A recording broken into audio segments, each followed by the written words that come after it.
ஆண்டவர் சொன்னார்னா அந்த அந்த காரியத்தை வாழ வைப்பதற்கு அவருடைய அக்கினி வரும்.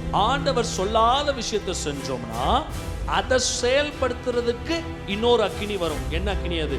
பிசாசிடமிருந்து வருகிற அக்கினி. அல்டிமேட்டா பார்த்தோம்னா ஆண்டவருடைய அக்கினி பெருசா, பிசாசின் அக்கினி பெருசா? தேவன் சொல்லாத விஷயத்தை எடுத்துட்டு போகக்கூடாது. தேவன் காமிக்காத விஷயத்தை கொண்டு போகக்கூடாது. உங்க பிசினஸ்ல பிரச்சனை காரணம் கர்த்தர் சொல்லாத ஆளை பிசினஸ்குள்ள கொண்டு வந்தது. திருமண வாழ்க்கை உடைஞ்சதுக்கு காரணம் கர்த்தர் சொல்லாத ஒரு காரியத்தை செஞ்சது. சரீரத்துல வியாதிக்கு காரணம் ஆண்டவர் சொல்லாத ஒரு விஷயத்தை செஞ்சது. அந்நிய அக்கினி. போன வாரம் நம்ம பார்த்தோம், ஆபிரகாம் பலிபீடம் கட்டினான். ஆபிரகாம் என்ன பண்ணா? பலிபீடத்தை கட்டினா. அடுத்து பார்த்தோம் ஈசாக் எதை கட்டினா? பலிபீடத்தை கட்டினா. அடுத்து பார்த்தோம் அவன் பேரன் யாக்கோபு எதை கட்டினா? பலிபீடத்தை கட்டினான். போன வாரம் விட்ட அந்த பகுதியிலிருந்து நாம் ஆரம்பிப்போம். போன வாரம் நம்ம நிப்பாட்டின அந்த பகுதியிலிருந்து நம்ம இப்போ மீண்டுமாய் நாம் தொடங்க போகிறோம். சரி, போன வாரம் நிறைய பலிபீடங்களை பார்த்தோம். இந்த வாரம் இன்னும் சில பலிபீடங்களை பார்த்து அந்நிய பலிபீடத்தை பற்றி நம்ம கடைசியாக நம்ம பார்க்க போகிறோம். மோசே கட்டின பலிபீடம். யாத்திராகம புஸ்தகம் 17வது அதிகாரம் 15வது வசனம். யாத்திராகமம் 17:15.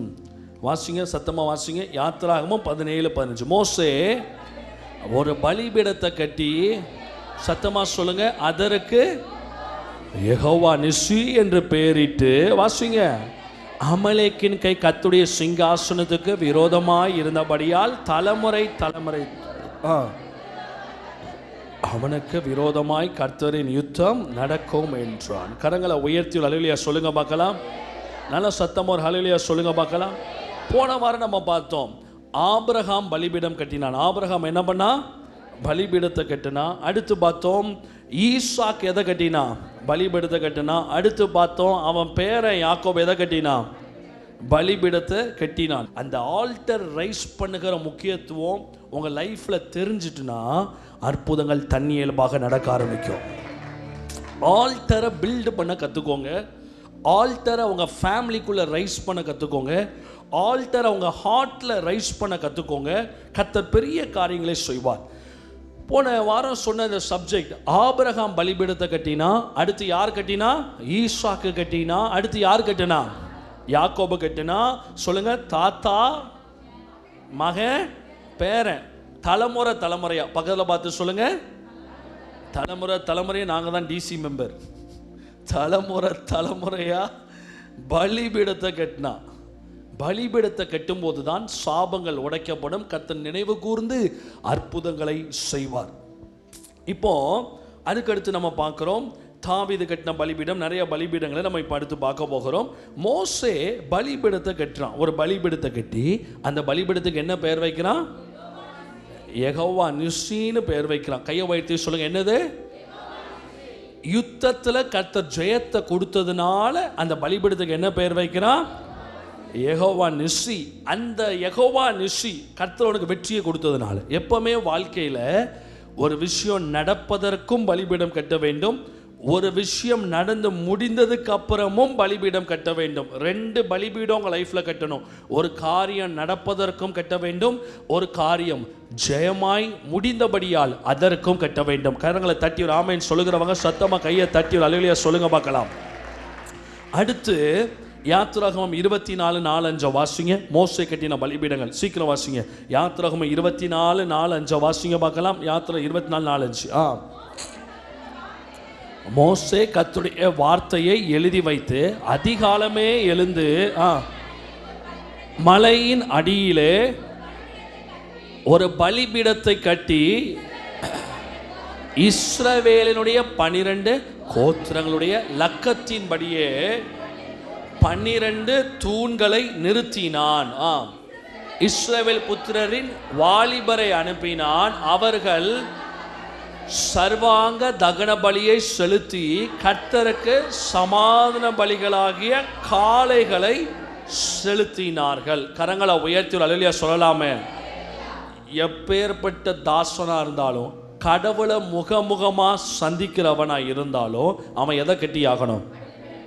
கையை உயர்த்துற ஆமைன்னு சொல்ல மாட்டீங்க போலயே. அடுத்து வேகமா போங்க பார்க்கலாம். அடுத்து வேற யார் கட்டினான்னு சொல்லி நம்ம பார்க்க போகிறோம். யோசுவா 8வது அதிகாரம் 30-31 வாசிங்க. யோசுவா 8:30-31 எடுத்து வாசிங்க. மோசேயினுடைய கூட வந்த ஊழியக்காரன் வாசிங்க. அப்பொழுது யோசுவா கர்த்தரின் தாசனாகிய மோசே இஸ்ரவேல் புத்திரருக்கு கட்டளையிட்டபடியும் மோசேயின் நியாயப்பிரமாண புஸ்தகத்தில் எழுதியிருக்கிறபடியும் ஏபோல் பர்வதத்தில் இஸ்ரவேலின் தேவனாகிய கர்த்தருக்கு இருப்பாயுதம் படாத, நான் போன வாரம் சொன்னல, ஒரு பலிபீடம் கட்டும்போது எது உளியினால் உலையிடப்படாத பலிபீடமா இருக்கணும். அதை கரெக்டா ஜோஷுவா ஃபாலோ பண்றார். ஏன் கர்த்தர் சில பேரை தலைமைத்துவத்துக்கு கொண்டு போறார்னா, ஏன் கர்த்தர் சில பேரை மட்டும் அந்த ஹையர் பொசிஷனுக்கு கொண்டு போறார்னா, they will follow God's command. தேவன் சொன்னதை செய்யறதுல ரொம்ப குறிக்கோளா இருப்பாங்க. அவங்க தான் மேலே போவாங்க. நல்ல பைபிள் வசனம் இருக்கு, ஒரு வேளையில் ஜாக்கிரதையாய் இருப்பவனை கண்டாயானால் அவன் நீசர்களுக்கு முன்பாக நில்லாமல் ராஜாக்களுக்கு முன்பதாக நிற்க வேண்டும்.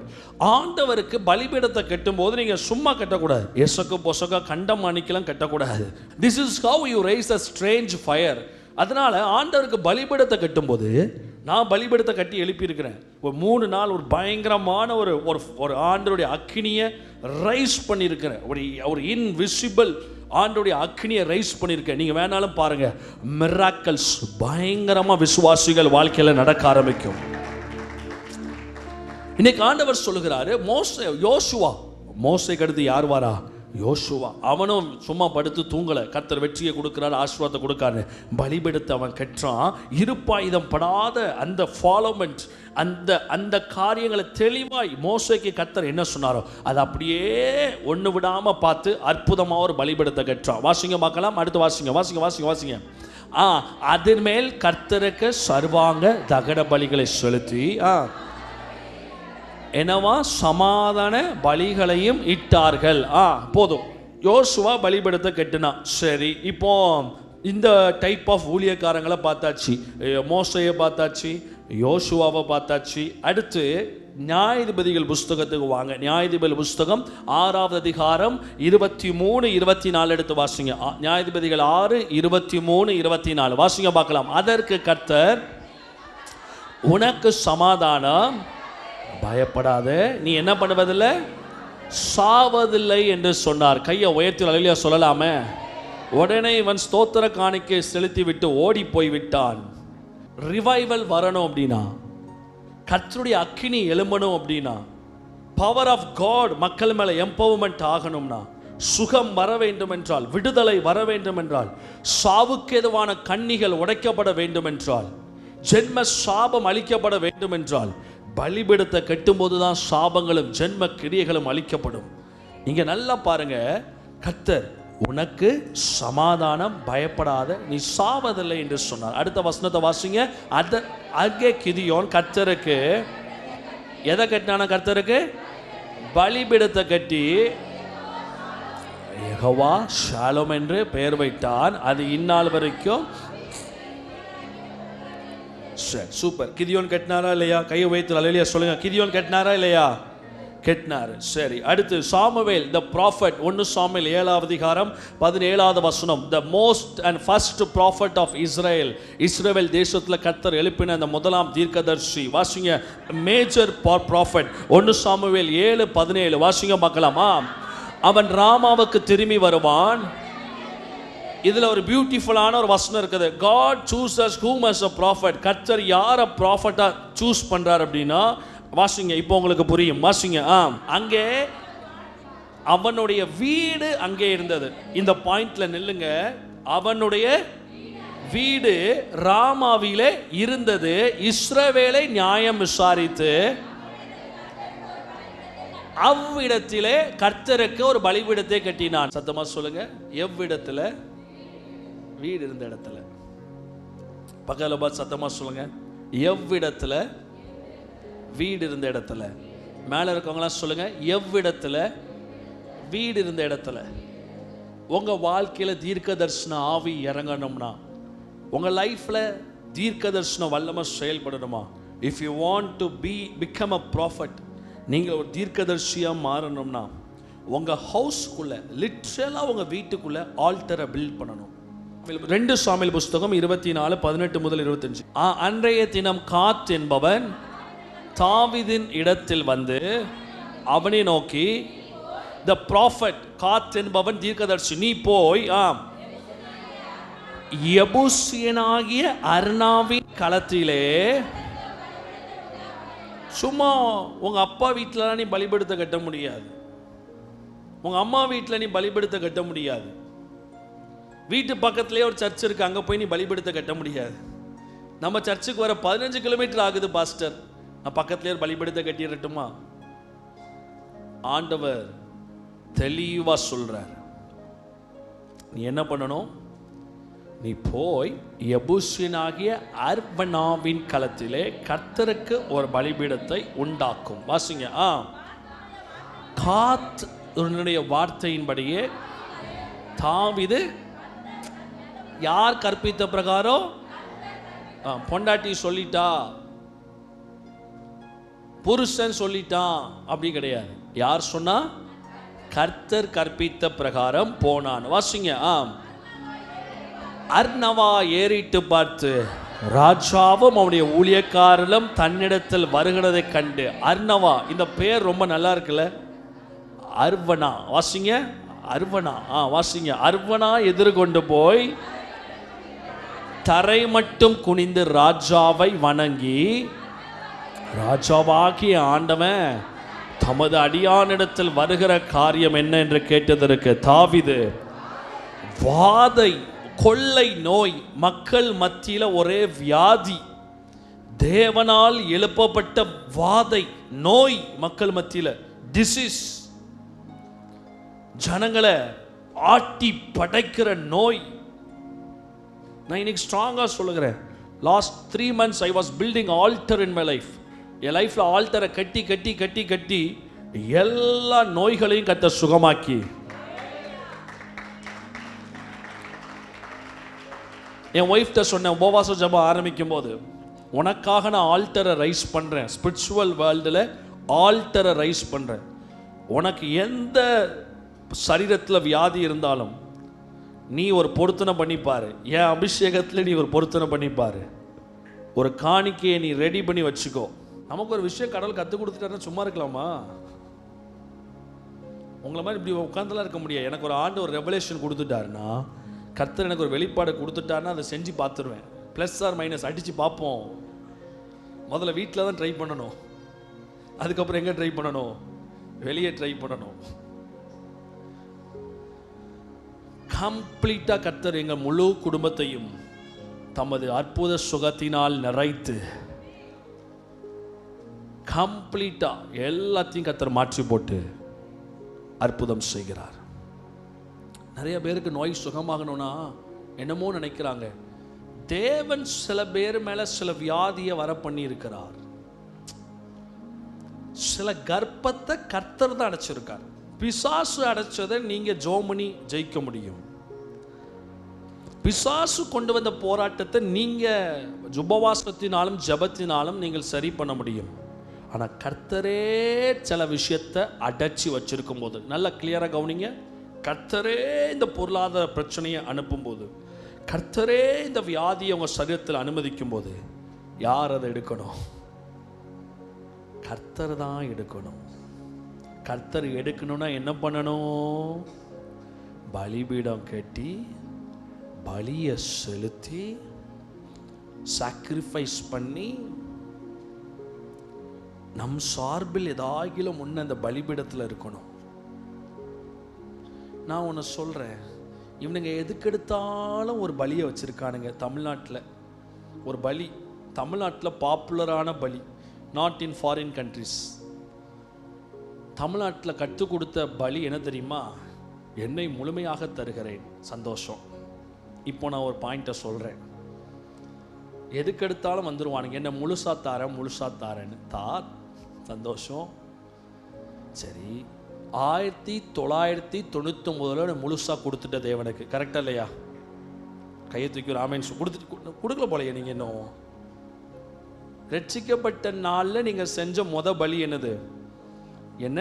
முழுசா தாரேன். கொடுத்துட்டீங்களா இல்லையா? சரி. பலினா என்ன? அந்த இடத்தில் தேவனுக்காக செத்து விடுவது. பக்கத்தில் பார்த்து சொல்லுங்க, அந்த இடத்தில் தேவனுக்காக. சரி, 1999 நீங்க செத்து போயிட்டீங்க. பக்கத்தில் பார்த்து சொல்லுங்க, உலகத்துக்கு மறிச்சிட்டீங்க. பக்கத்தில் பார்த்து சொல்லுங்க, 1999 நீங்க என்ன பண்ணீங்க? தேவனுக்காக செத்துட்டீங்க. சரி, மறுக்க அந்த செத்து போனதையே கொண்டு வரீங்களே. ஒரு காளைய ஒரு தடவை பலியிடலாம், ஒரு புறாவை ஒரு தடவை பலியிடலாம். அதனால தான் நீங்கள் திணறிட்டு இருக்கீங்க வாழ்க்கையில். அதனால தான் உங்கள் லைஃப்பில் நீங்கள் நெக்ஸ்ட் டோர்ஸ் ஓப்பன் ஆகாமல் திணறிட்டு இருக்கீங்க. ஏன் நெக்ஸ்ட் டோர்ஸ் ஓப்பன் ஆக மாட்டீங்கன்னா, ஒவ்வொரு பிரச்சனைக்கும் ஒவ்வொரு புதிய பலியை எழுப்பணும். ஆண்டவரே, 1999 கொடுத்துட்டேன், செத்துட்டேன், தேவனுக்காக நான் மரிச்சிட்டேன், சிலுவையிலே அறையப்பட்டேன். Once you have given your whole, you are the altar. Actually நீங்க பலி கிடையாது, நீங்க ஆல்டர், நீங்க பலிபீடம். கான்செப்டே தப்பு. எல்லாம் யோசிச்சுட்டு இருக்காங்க. போன வாரம் ஆண்டவன் சொன்னார், மெசேஜ் முடிச்சுட்டு வந்துட்டேன், அவன் வீட்டில் போய் என்ன பலியாத்தாரன் அவனை கொடுத்துட்டு இருக்கான். பாதி பேர் ஏற்கனவே எனக்காக மறிச்சிட்டான், திரும்ப மறுக்க அதே செஞ்சுட்டு இருக்கான். நான் டென்ஷன் ஆயிட்டு இருக்கேன், ஞாயிற்றுக்கிழமை சீக்கிரம் வரணும்னு ஜோம் பண்ணு அப்படின்னு. இப்போ செல்வ பிரியனுக்கு, தம்பிங்க வாப்பா, இங்க வா, இந்த வாட்சை இந்த பையனுக்கு நான் ரொம்ப இது எங்கேருந்து யார் கொடுத்தான்னு தெரியல. இந்த வாட்சை இந்த பிள்ளைக்கு, இந்த பையனுக்கு ஒரு சாக்ரிஃபைஸா, ஒரு பலியாக, பலி இட்ஸ் கிஃப்ட் ஆஃபரிங் எல்லாம் பலி கீழே தான் வரும். கிஃப்ட் ஆஃபரிங் எல்லாமே, சாக்ரிஃபைஸ் எல்லாமே பலியாக தான் வரும். இந்த வாட்சை இவன்கிட்ட கொடுத்துட்டேன். இந்தாப்பா வாங்கிக்கோப்பா, கொண்டு போயிடாத, நல்லதாக போச்சுன்னு ஓடிடாம இவன். கொடுத்துட்டேன், உக்கார். இப்போ இவன்கிட்ட கேட்க, தம்பி உனக்கு கிஃப்ட் கொடுத்துருக்கேன், காரை கழுவிடுன்னு. ஸோ எனக்கு கிஃப்ட் கொடுத்துருக்கேன், காரை கழுவி. சரி, நான் போயிட்டேன், முடிஞ்சது, ஒரு பலி முடிஞ்சது. 2வது தடவை போகிறேன். இப்போ எனக்கு வீட்டை கழுவணும். எதை கழுவணும்? வீட்டை கழுவணும். செலவு நீங்க வா, என் வீட்டை கழுவணும். ஆனால் இவன் ஓசியாக வேலை பார்க்க மாட்டான். சரி, ஆனால் இவன் எப்படி வேலை பார்க்க மாட்டான்? பலி இல்லாமல் இவன் வேலை பார்க்க மாட்டான். நான் பார்க்குறேன், டேய் வீட்டை கழுவிடுறேன்னு, பலி வேணும். பலி வாட்சை கொடு, இதை வச்சுக்கோ. இவன் வேலை பார்ப்பான், பாப்பியா? இல்லை, ஏம்மா பொண்ணாட்டி தானே கொடுத்தீங்க. இவனுக்கு ஹார்ட் அட்டாக் வரும்போது என்ன தருகிறேன்னு வருவானா? இவனுக்கு நரம்பு மண்டல வியாதி வரும்போது என்ன தர்றேன்னு வருவானா? பிள்ளைக்கு கல்யாணம் வரும்போது என்ன தருகிறேன்னு வருவானா? எத்தனை தடவை கொடுப்ப? இயேசு ஒரே தரம் தம்மை ஜீவ பலியா, அவருடைய sacrifice, he is a living sacrifice. அவருடைய சாக்ரிஃபைஸ் சதா காலமும் வாழுகிற பலி. புரிஞ்சுச்சா? நிறைய பேர் யோசிக்காங்க, பயவுல பாயிண்ட்டுக்கு வாரான், இறங்கி வாரான், கணக்குக்கு வாராரையா. Each and every time, ஒவ்வொரு நேரமும் பலிபீடம் கட்டும் பொழுது அங்கே பழுதற்ற பலியா இருக்கணும், புது பலியா இருக்கணும், புது பொருத்தனையா இருக்கணும், நியூ காவனண்டா இருக்கணும். இதுதான் பலி. 2வது, நீங்க பலி செலுத்துகிறது அவருக்கு பிரோஜனமா இருக்கணும். அதாவது நமக்கு அது தியாகமாய் இருக்க வேண்டும். ஒவ்வொரு நேரமும் பலி செலுத்தும் போது, பலினா அங்க வெட்டப்பட வேண்டும், ரத்தம் சிந்தப்பட வேண்டும், ஜீவன் போக வேண்டும், ஒரு பெயின் நமக்கு இருக்கணும். ஒரு பலிபீடம்னா அதுல ஒரு பெயின். ஆபிரகாம் ஈசாக்க பலியிட போகும்போது, ஈசாக்க வெட்டினானோ இல்லையோ, ஈசாக்க இழக்க போகிற அந்த வலி அவனுக்குள் இருந்துச்சு. உங்க வாழ்க்கையில பலிபீடம் கட்டுறது பிரச்சனை கிடையாது, ஒரு வலி உங்களுக்கு வரணும். பலி செலுத்தும் போது வலி வரணும் இல்லையா?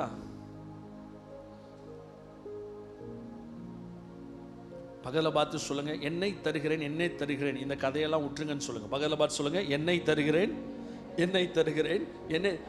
சாமுவேலை அன்னாள் ஒரு தடவை பொருத்தனை பண்ணி செலுத்தினான்.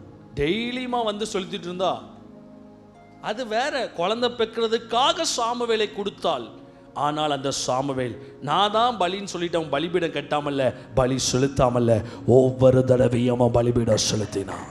கையை தட்டி ஒரு அல்லேலூயா சொல்றவங்க சத்தமா அல்லேலூயா சொல்லலாமே. சத்தமா ஒரு அல்லேலூயா சொல்றவங்க கையை உயர்த்தி ஒரு அல்லேலூயா சொல்லலாமே. சத்தமா ஒரு ஆமைன்னு சொல்லுங்க. சாமுவேலே ஒரு பலிதான் தேவனுக்கு. ஆனால் அவன் சும்மா இருக்கல, அவன் அனுதினமும் பலிபீடத்தை கட்டினான், பலியை செலுத்தினான். பலிபீடம்னாலே நம்ம அந்த பலி நம் சார்பில் ஏதாகிலும் ஒன்று கர்த்தருடைய பிரசனத்துக்கு போகணும், கர்த்தருடைய கைக்கு போகணும். It should go to God's kingdom. நம்மகிட்ட இருந்து அது மூவ் ஆகி தேவன்கிட்ட போகணும். அது போகிறதுனால நமக்கு ஒரு நஷ்டம் இருக்கணும் நம்ம லைஃப்பில். அந்த வேல்யூ நம்ம லைஃப்பை விட்டு வெளியே போகணும்.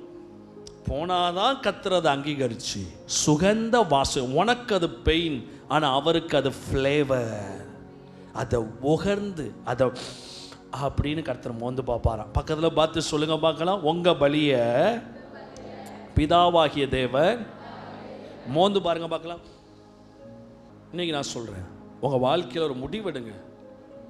whenever the miracle should happen, I will raise new altar. ஒப்பேத்தக்கூடாது.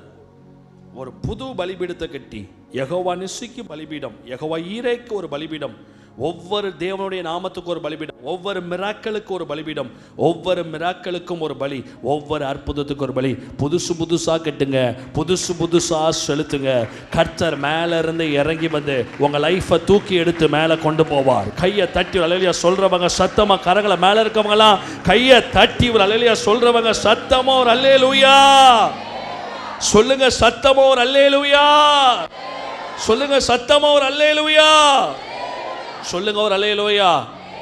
தீர்க்கதரிசியினுடைய பலி வரைக்கும் நான் உங்களை நடத்தி கொண்டு வந்திருக்கிறேன் விரைந்தெடுத்து. இப்போ ஆசாரியர்கள் பலி செலுத்துறதுக்கு அவங்க உள்ள வராங்க. உங்க பலிகளை தேவ சமூகத்தில் கொண்டு போய் சேர்ப்பதற்கு உங்களுக்கு ஒரு மனுஷன் தேவை. ஒரு தேவனால் நியமிக்கப்பட்ட மனுஷன் உங்க பலியை விட்னஸ் பண்ணணும். சத்தமா சொல்லுங்க, உங்க பலியை என்ன பண்ணணும்? விட்னஸ் பண்ணணும், சாட்சி கொடுக்கணும். ஆண்டவர் சொன்னாரு, காளை, இளம் காளை, வெள்ளாட்டுக்கிடா எல்லாத்தையும் கொண்டு வந்து ஆரோன்ட்ட கொடுங்க. அவனும் அவன் குமாரர்களும் என்ன பண்ணுவாங்க? அது தலைக்கு மேலே கையை வச்சு அதை வெட்டி. ஏன்னா பழைய ஏற்பாட்டுக்கால் தேவதாசர்கள் நேரடியாக பலி செலுத்தினாங்க. ஆனால் மக்கள் எப்படி பலி செலுத்தணும்னா ஆசாரியன்ட்ட கொண்டு வந்து தான் பலி செலுத்தணும். இப்போ உங்கள் வாழ்க்கையில் ஒரு பிரச்சனைன்னு வச்சுக்கோங்களேன். அந்த பிரச்சனை தீர்வடைவதற்கு மக்களுக்கு அந்த கான்செப்டே கிடையாது. அட்வொகேட்டுக்கு 10 லட்சம் கொடுப்பாங்க. ஆனால் அதை பலியாக அந்த 10 லட்சத்தை பாஸ்டர்கிட்ட சொல்லி ப்ரேயர் பண்ணி இந்த பிரச்சனை தீர்வதற்கு எனக்கு ஒரு ஆல்டரை ரைஸ் பண்ணுங்கன்னு சொல்லி ஆவிக்குரிய ஸ்பிரிச்சுவல் வேர்ல்டில் ஒரு ஆல்டரை கிரியேட் பண்ணி அந்த ஸ்பிரிச்சுவல் வேர்ல்டில் ஒரு அனௌன்ஸ்மெண்ட், உன் கூட போராடி கொண்டு இருக்கிற பொல்லாத ஆவிகளுக்கு divine announcement. so far on behalf of Selvapriyan, அவன் தனக்குன்னு சேர்த்து வச்ச, தனக்குன்னு சம்பாதிச்சு வச்ச, தனக்குன்னு அதை விட்டா வேற வழியே கிடையாது என்று வைத்திருந்த, தன் வாழ்வாதாரத்துக்கென்று வைத்திருந்த, அதை தான் இயேசு கிறிஸ்து அந்த விதவையை பார்த்து சொல்கிறார். தேவாலயத்தில் வந்து ஒருத்தி போடுறாள்ல, அது பலி கூட கனெக்ட் ஆகும். நான் பேசுகிறேன், போவோம், இன்னும் ஆழங்களுக்குள்ளே போவோம். தனக்குன்னு வச்சிருந்த, ஏன் இயேசு அதை சொன்னார்? It's a spiritual announcement toward the devils. உங்க கூட போராடுகிற ஆவிகளுக்கு இயேசு அன்னைக்கு அனௌன்ஸ்மெண்ட் கொடுத்தார் ஸ்பிரிச்சுவல் வேர்ல்டில். அவர் பிரதான ஆசாரியன்ல. செல்வப்பிரியன் சார்பாக இந்த பலி பிதாவின் சமூகத்தில் செல்வப்பிரியன் தனக்குன்னு வச்சிருந்த, அவன் பெரிதும் நம்பிக்கொண்டிருந்த இந்த 10 லட்சம் ரூபாயை, பெரிதும் நம்பிக்கையாய் வைத்து கொண்டிருந்த இந்த தங்கத்தை, பெரிதும் நம்பிக்கையாய் வைத்து கொண்டிருந்த இந்த நன்மைகளை அவன் தன்னை விட்டு தேவனுக்கென்று அவன் என்ன பண்ணுறான்? அதை விதைக்கிறான் அப்படின்னு சொல்லி spiritual announcement in the kingdom, in the spiritual world. ஏன்னா டெவில்ஸ் பலி தேவனுக்கு செலுத்தும் போது அந்த பிசாசுக்கு ஹோல்டு உங்கள் லைஃப்பை விட்டு வெளியே போகும். Divine doctrine. நீங்கள் பலி செலுத்தும் போது பிசாசுக்கிட்ட தேவன் பேசுவார். இவன் தப்பு செஞ்சான், அதெல்லாம் இல்லைன்னு நான் மறுக்கலை. இவன் பிரச்சனைக்குரியவன் இல்லைன்னு மறுக்கலை. ஆனால் நான் எழுதி வச்ச பிரமாணத்தின்படி பலிகளை செலுத்தும் போது அந்த பலியை சமூகத்துக்கு வரும்பொழுது இவனை விடுவிப்பதற்கும் இவனை மீட்டெடுப்பதற்கும் இவனை சுகப்படுத்துவதற்கும் இவனை ஆசீர்வதிப்பதற்கும் நான் இதை பயன்படுத்துகிறேன்னு சொல்லி கர்த்தர் பயன்படுத்துவார். எப்படி தெரியுமா? புதிய ஏற்பாட்டிலையும் 100க்கு அதிபதி ஒருத்தன் வருவான். அவன் தன் வேலைக்காரனுடைய சுகத்துக்கு இயேசுட்ட வந்து ஜெபம் பண்ண போது மூப்பர்கள் சொல்லுவாங்க, இவன் நன்மை செய்ய பாத்திரவானா இருக்கிறான், இவன் நம்மளுடைய ஜனங்களுக்கு அநேக ஜெப ஆலயத்தை கட்டி கொடுத்தான். நீங்க ஆண்டவருக்காக செலுத்துகிற பலிகள் பேசும் தேவ சமூகத்தில். நீங்க கொடுக்கிற காணிக்கை ஃபண்ட் அல்ல, நீங்க கொடுக்கிற காணிக்கை பாஸ்டருக்கு அல்ல, நீங்க விதைக்கிற தசம பாகம் அது தேவனுக்கு, அது ஒரு பலி. அந்த 10,000 ரூபாய் இருந்தா உன் பிள்ளைக்கு நீ ஒரு கிராம் தங்கம் வாங்கியிருப்ப. அந்த 7,000 ரூபாய் இருந்துச்சுன்னா உன் வீட்டுக்கு அடுத்த மாசத்துக்குரிய ப்ரொவிஷனை நீ வாங்கியிருப்ப. ஆனால் நீ சாக்ரிஃபைஸ் பண்ணி எனக்கு ப்ரொவிஷன் இல்லாட்டினாலும் பரவாயில்ல, ஆமென் சொல்ல மாட்டீங்க போல. What we preach we apply. என்கிட்ட இருந்த எல்லா பணம், அவட்ட இருந்த எல்லா பணம் எல்லாத்தையும் எடுத்து வலிச்சு எடுத்து இந்த 3 நாள் ஆல்டரை ரைஸ் பண்ணுறோம், இந்த 3 நாள் பலிபீடத்தை ரைஸ் பண்ணுறோம். நம்ம பலி இதை பலியாக இருக்கட்டும். பாண்டவர் சொன்னார், பலியை நான் சுகந்த வாசனையான முகந்திருக்கேன். நீங்கள் சேஃப் ஜோனில் உட்காந்துட்டு சேஃபான ஒரு இடத்துல உட்காந்துக்கிட்டு எதையுமே தியாகம் பண்ணாமல் கர்த்தர் அற்புதம் செய்வார்னா வெட்கப்பட்டு போவீங்க, ஒன்றும் செய்ய மாட்டார். அப்படி எங்கேயுமே பைபிள் கர்த்தர் செஞ்சது கிடையாது. உங்களை காப்பாற்று மனநிலையில் அமர்ந்து கொண்டு கர்த்தர் உங்களுக்கு அற்புதம் செய்வார்னா வாய்ப்பே கிடையாது தம்பி, அது சான்ஸே கிடையாது. நீங்கள் நம்ம லைஃப்பில் எதையுமே இழந்துடக்கூடாது. உபவாச ஜபமாக நேரத்தை இழந்துடக்கூடாது. 7 மணிக்கே கிளம்பணும்ல, எத்தனை மணிக்கு முடிப்பார்? 9 மணிக்கு தான் முடிப்பார். காலையில் உபவாச ஜபம் ஒரு பலி, அது தெரியுமா உங்களுக்கு? உபவாசித்து ஜபிப்பது ஒரு பலி. எல்லா ஜபமும் பலி கிடையாது, உபவாசித்து ஜபிப்பது பலி. அதில் ஏதோ ஒரு சாக்ரிஃபைஸ் நடக்குதுங்க. He is sacrificing his time, he is sacrificing his food. பலினாலே சாக்ரிஃபைஸ், தியாகம்.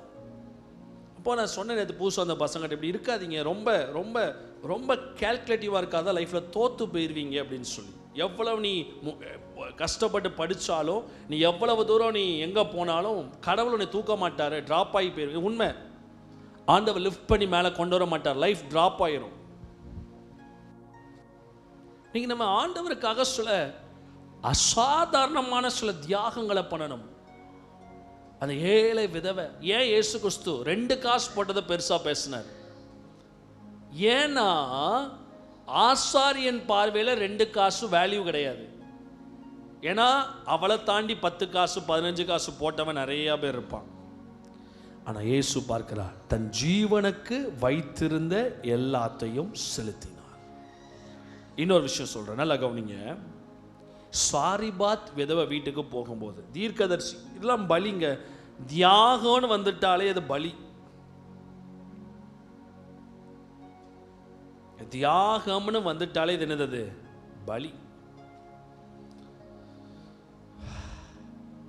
சாரிபாத் விதவை வீட்டில் அவ சாப்பிட்றதுக்கு கொஞ்சமாவது கொஞ்சம் என்ன, தீர்க்கதரிசி கேட்ட உடனே என்ன பண்ண போய் அது பலி, தியாகம்தான் பலி.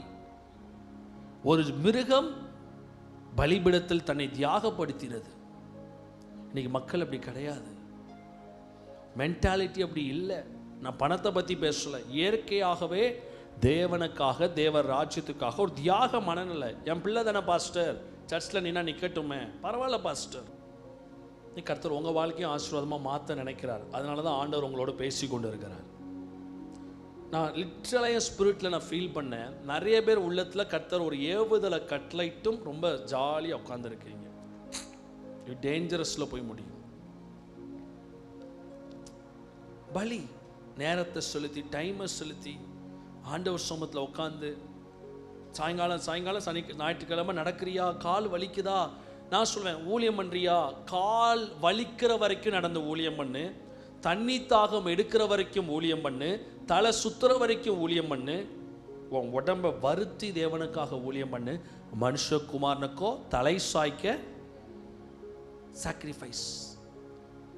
நான்லாம் எப்படி இப்போ லைஃப் ஸ்டைல் மாறிடுச்சுன்னா, கர்த்தர் எல்லாமே எனக்கு கொடுத்துருக்காரு. But I search for a chance, எப்படி என் லைஃப்பை சாக்ரிஃபைஸ் பண்ணலான்னு சான்ஸை தேடி இப்போ சாக்ரிஃபைஸ் பண்ணேன். இப்போ சாக்ரிஃபைஸ் பண்ண வேண்டிய கட்டாயம் எனக்கு இல்லை. பட் ஆனால் பிரமாணத்தின்படி நான் சாக்ரிஃபைஸ் பண்ணணும். வாய்ப்புகளை தேடி சாக்ரிஃபைஸ் பண்ணணும். அப்போ தான் அடுத்த டோர்ஸ் ஓப்பன் ஆகும். உட்காந்த இடத்துல உட்காந்துட்டு கர்த்தர் அற்புதம் செய்வார்னா, பலிபீடத்தை கட்டிட்டீங்க, அந்த பலிபீடத்தில் கொஞ்சம் உங்கள் சார்பாக, உங்கள் சார்பில், உங்களுடைய சார்பில் ஒரு தியாகம் அந்த பலிபீடத்தில் ஏறட்டும். அந்த தியாகம் எதுவாக இருக்கலாம், பணமாக இருக்கலாம், வாழ்க்கையாக இருக்கலாம், நேரம். இது மட்டும் சொல்லிடாதீங்க என்ன தாரன்னு, அடிச்சு வரட்டிடுவேன். என்ன தாரேன் உங்களை தந்து என்ன புண்ணியம் அவருக்கு? 60 வயசுல நடக்க முடியாம வந்து என்ன தாரன்னா, ஒண்ணுங்க உங்களை தாரீங்கன்னா 20 வயசுல தந்திருக்கணும், பழுதற்ற பலியா வந்திருக்கணும். 57 வயசுல வந்து என்ன தாரன்னா, அப்ப நீங்களாம் வழியே கிடையாது, பணத்தை தான் கொடுக்கணும். பிள்ளைங்களெல்லாம் ஊக்குவிங்க. வாலிப வயசுலேயே தேவனுக்காக ஓடுறதுக்கு பிள்ளைங்களை ஊக்குவிங்க, புஷ் பண்ணுங்க, சாக்ரிஃபைஸ் பண்ண பழக்குங்க. It's a blessing. அது ஆசீர்வாதம், அது நன்மை, அது மேன்மை, அது பெரிய மாற்றங்களை கொண்டு வரும். ஸோ பலினாலே சாக்ரிஃபைஸ் தான். இன்னைக்கு உங்கள் வாழ்க்கையில் அற்புதங்கள் நடப்பதற்கு, அதிசயங்கள் நடப்பதற்கு, it should be done in presence of pastor. ஆசாரியன் முன்னிலையில் அந்த பலி இருக்கணும். அந்த பலி எனி ஃபார்ம்ல இருக்கலாம், கோல்டா இருக்கலாம், லேண்டா இருக்கலாம், பைக்கா இருக்கலாம். இருக்கிறதுல கொடுக்கிறது தியாகம் கிடையாது. இருக்கும் போதும் கொடுக்கணும். கெப்பாசிட்டியை தாண்டி தேவனுக்காக செய்யணும். கெப்பாசிட்டியை தாண்டி கர்த்தருடைய அக்கௌண்ட்ல இந்த தியாகம் ஏறும். ஹெவன்லி அக்கௌண்ட்ல இந்த தியாகம் ஏறும். இதை நீங்க செஞ்சிட்டீங்கன்னா, ஆண்டவர் சொல்றாரு, அதிகாரிகள், ராஜாக்கள், பிரபுக்கள் உங்களை தேடி வரத்தக்க அளவுக்கு கர்த்தர் உங்களை ஆசீர்வதிப்பார்.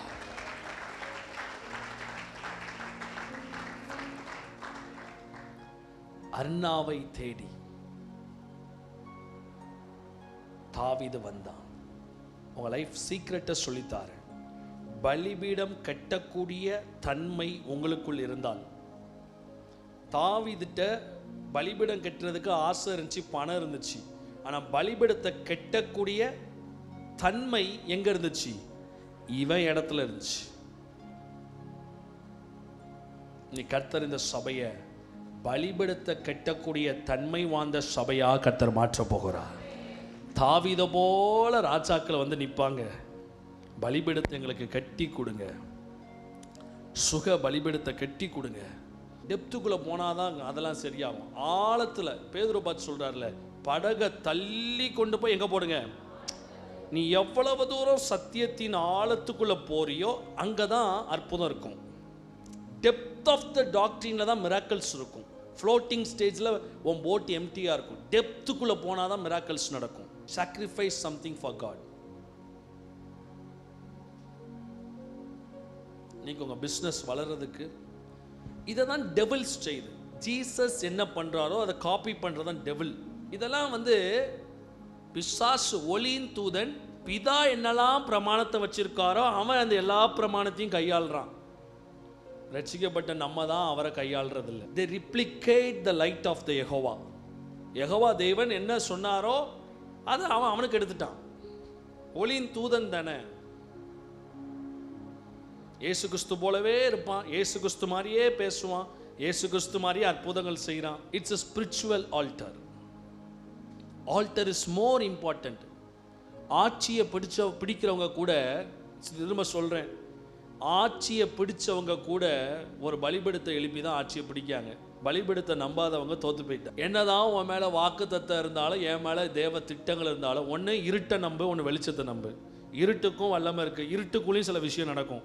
இருட்டில் எதுவுமே நடக்காதுலாம் இல்லை. இருட்டில் நடக்க வேண்டிய விஷயம் இருட்டில் நடக்கும், வெளிச்சத்தில் நடக்க வேண்டிய விஷயம் வெளிச்சத்தில் நடக்கும். Even matters happen in both sides. ரெண்டு பக்கத்துலேயும் காரியங்கள் நடக்கும். நம்ம தான் சூஸ் பண்ணணும்.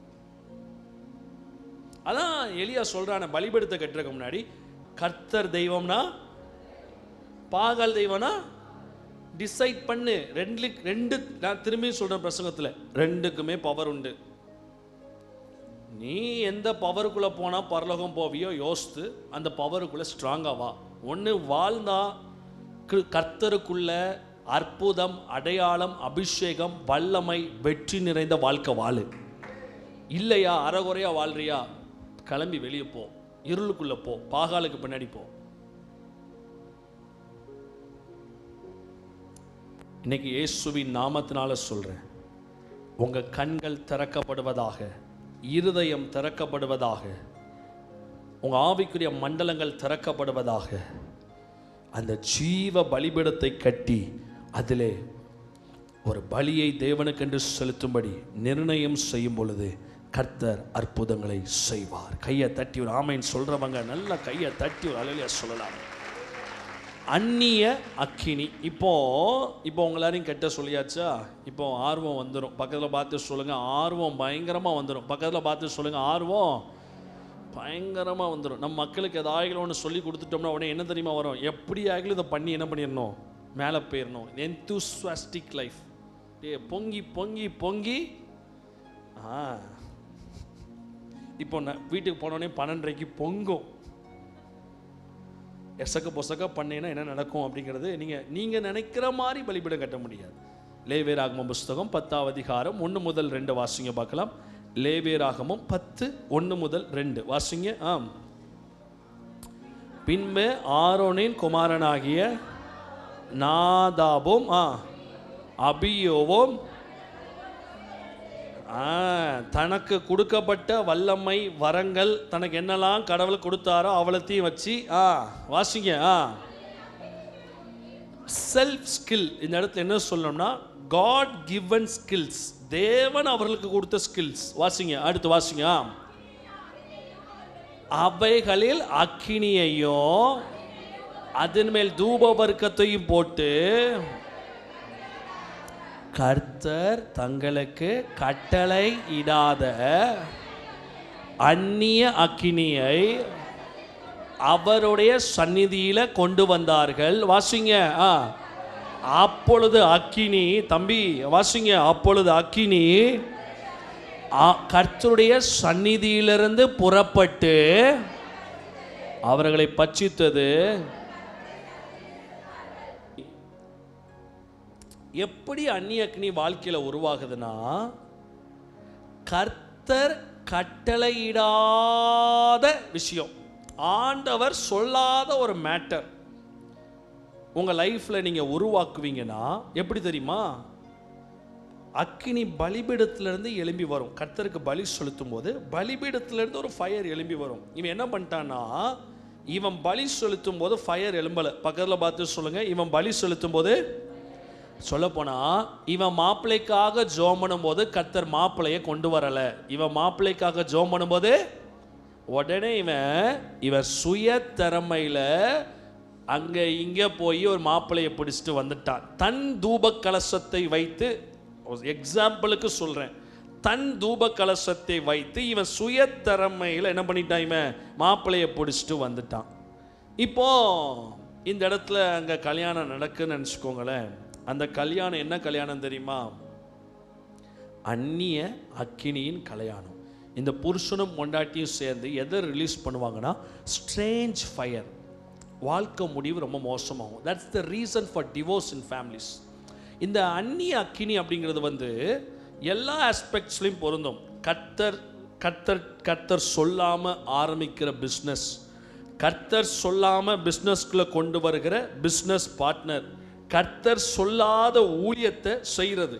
எந்த ஊழியம் நம்மளை வாழ வைக்குமோ, எந்த அக்கினி நம்மளை காப்பாற்றுமோ, அந்த இடத்துல நம்ம தேவ சித்தத்தை தான் செய்யணும். எமோஷன்ஸ்க்கு இடம் கொடுக்கக்கூடாது. பலிபீடத்தை கட்டும்போது எமோஷ்னல் பலியே இருக்கக்கூடாது, எமோஷ்னலைஸ்டு பலியே இருக்கக்கூடாது, எமோஷனில் ஆப்ரேட் ஆகக்கூடாது, எமோஷனில் புஷ் பண்ணக்கூடாது, தேவன் சொல்லாத விஷயத்தை எடுத்துட்டு போகக்கூடாது, தேவன் காமிக்காத விஷயத்தை கொண்டு போகக்கூடாது. உங்கள் பிஸ்னஸில் பிரச்சனை காரணம் கர்த்தர் சொல்லாத ஆளை பிஸ்னஸ்குள்ளே கொண்டு வந்தது. திருமண வாழ்க்கை உடைஞ்சதுக்கு காரணம் கர்த்தர் சொல்லாத ஒரு காரியத்தை செஞ்சது. சரீரத்தில் வியாதிக்கு காரணம் ஆண்டவர் சொல்லாத ஒரு விஷயத்தை செஞ்சது. அந்நிய அக்கினி. ஆண்டவர் சொன்னார்னா அந்த அந்த காரியத்தை வாழ வைப்பதற்கு அவருடைய அக்கினி வரும். ஆண்டவர் சொல்லாத விஷயத்தை செஞ்சோம்னா அதை செயல்படுத்துறதுக்கு இன்னொரு அக்கினி வரும். என்ன அக்கினி அது? பிசாசிடமிருந்து வருகிற அக்கினி. அல்டிமேட்டா பார்த்தோம்னா ஆண்டருடைய அக்கினி பெருசா, பிசாசின் அக்கினி பெருசா? ஆண்டருடைய அக்கினி. ஆண்டவர் கொண்டு போட்டுருவார். ஃப்ளோ மேட்டர் கிடையாது. Obedience is the matter. Flow matter கிடையாது. ஃப்ளோ இருக்காம போது எனக்கு என்ன? ஒபீடியன்ஸ், கீழ்ப்படிதல். பலிபீட அக்கினியில செயல்படுகிற ஊழியக்காரங்க வாயை திறந்து அவன் என்ன சொன்னாலும் கர்த்தர் கேட்பார். பிசாசு ஊழியக்காரங்க வாழ்க்கையில அடிக்கடி ஊழியக்காரர் சொல்வார், ஊழியக்காரன் செழிப்பா இருக்கணும், அவன் பணத்துக்காக ஏங்கவே கூடாது. அவன் பணத்துக்காக ஏங்குற நிலைமை வாழ்க்கையில் இருந்துச்சுன்னா மக்கள் இவனை கூலி பொறுத்துவாங்க. அவன் பணம் பெருசாகவே தெரியக்கூடாது. ஒரு பாஸ்டருக்கு ஒரு மினிஸ்ட்ரி ஃபயராக இருக்கணும்னா அந்த பாஸ்டருக்கு ஃபினான்ஷியல் ஸ்ட்ரகிளே இருக்கக்கூடாது. அப்போ அவருடைய ஸ்பிரிச்சுவல் லைஃப்பை யாரும் என்ன பண்ண முடியாது, அட்டெம்ப்ட் பண்ண முடியாது. இதுதான் ஆல்டர். உள்ளே வர்றது வெளியே போகிறது எல்லாம் பரிசுத்தமாக இருக்கணும். செய்க வாழ்க்கை நடைமுறை, பார்வை, ஹார்ட்டினுடைய வைப், நமக்குள்ளே இருக்கிற உண்மை தன்மை, பர்சனல் லைஃப்பில் யாரும் பார்க்காட்டினாலும் ஆண்டருக்கு முன்னாடி நீட் அண்ட் க்ளீனாக வாழ்கிறது. இதான் ஆல்டரை பில்ட் பண்ணும். ஊழியம் என்பது, சபை என்பது தேவனுடைய அழைப்பில், தேவனுடைய திட்டத்தில், தேவனுடைய தீர்மானத்தில் எது சூப்பர்னு ஊழியம் தெரிந்தெடுக்கக்கூடாது. இப்பவும் விசுவாசிகளுக்கு சொல்கிறேன், உங்களுக்கு கர்த்தர் தீர்க்க தரிசன வரத்தை கொடுப்பார். நீங்கள் உடனே ஒரு பில்டிங்கை கட்டணும்னு அவசியம் கிடையாது.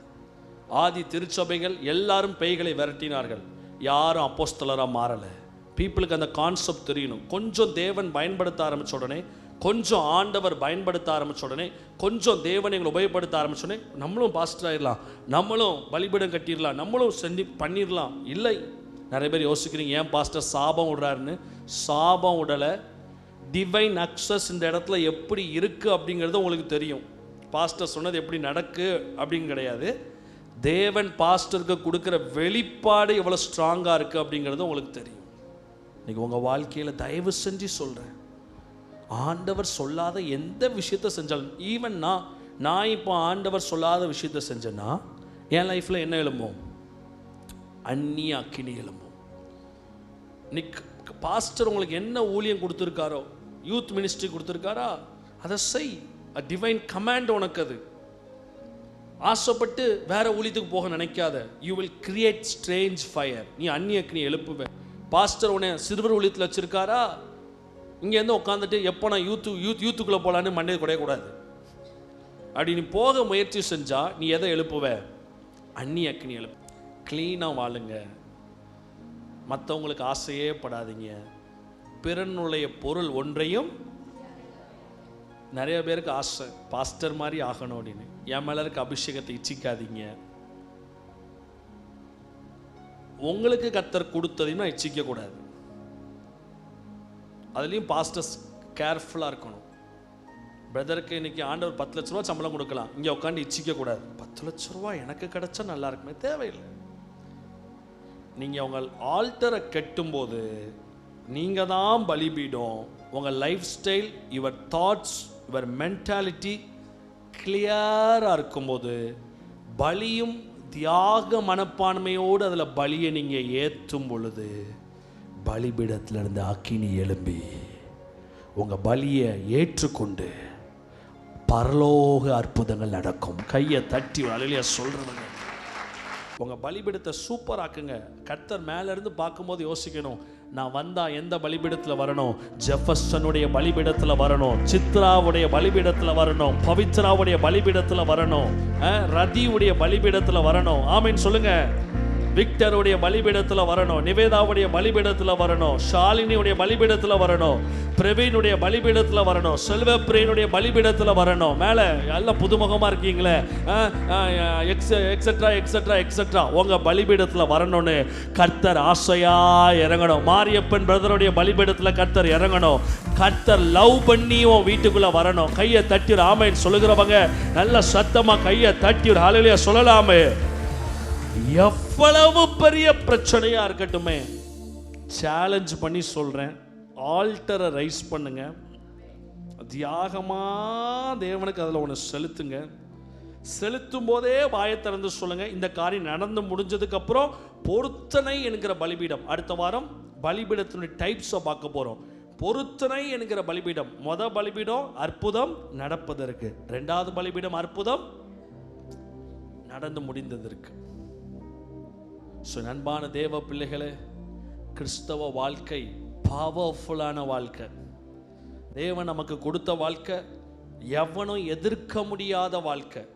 கர்த்தர் நமக்கு கொடுத்த அபிஷேகம் அசாதாரணமான அபிஷேகம். கர்த்தர் நமக்கு கொடுத்த ஜீவியம் கண்மலைகளை பெயர்க்கும் ஜீவியம். கர்த்தர் நமக்கு கொடுத்த லைஃப் பயங்கரமான லைஃப். அதை நீங்க நல்லா புரிஞ்சுக்கிட்டு அதை நல்லா உட்கிரகித்து கொண்டு நீங்க செயல்படுவீங்கன்னா கர்த்தர் பெரிய காரியங்களை செய்வார்.